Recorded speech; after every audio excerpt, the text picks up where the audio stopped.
জামায়াতপন্থী 18 deputy ও সহকারী attorney জেনারেলের পদত্যাগ রাজনৈতিক স্ট্যান্ডবাজি বলে মন্তব্য করেছেন বিএনপির আইন বিষয়ক সম্পাদক ব্যারিস্টার বদরুদ্দোজা বাদল। আজ সুপ্রিম কোর্টের অ্যানেক্স ভবনের সামনে এই বিষয়ে প্রতিক্রিয়া তিনি এই মন্তব্য করেন।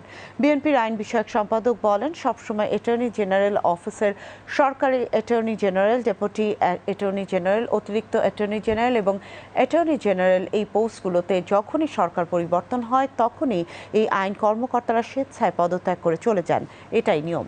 ব্যারিস্টার বদরুদ্দোজা বাদল বলেন, আমাদের যে বন্ধুরা পদত্যাগ করেছেন ওনারা এই সরকারের অধীনে আইন কর্মকর্তা হিসেবে 4 মাস কাজ করেছে, বেতন নিয়েছে, সুযোগ সুবিধা নিয়েছে, পদ পদবি ব্যবহার করেছেন।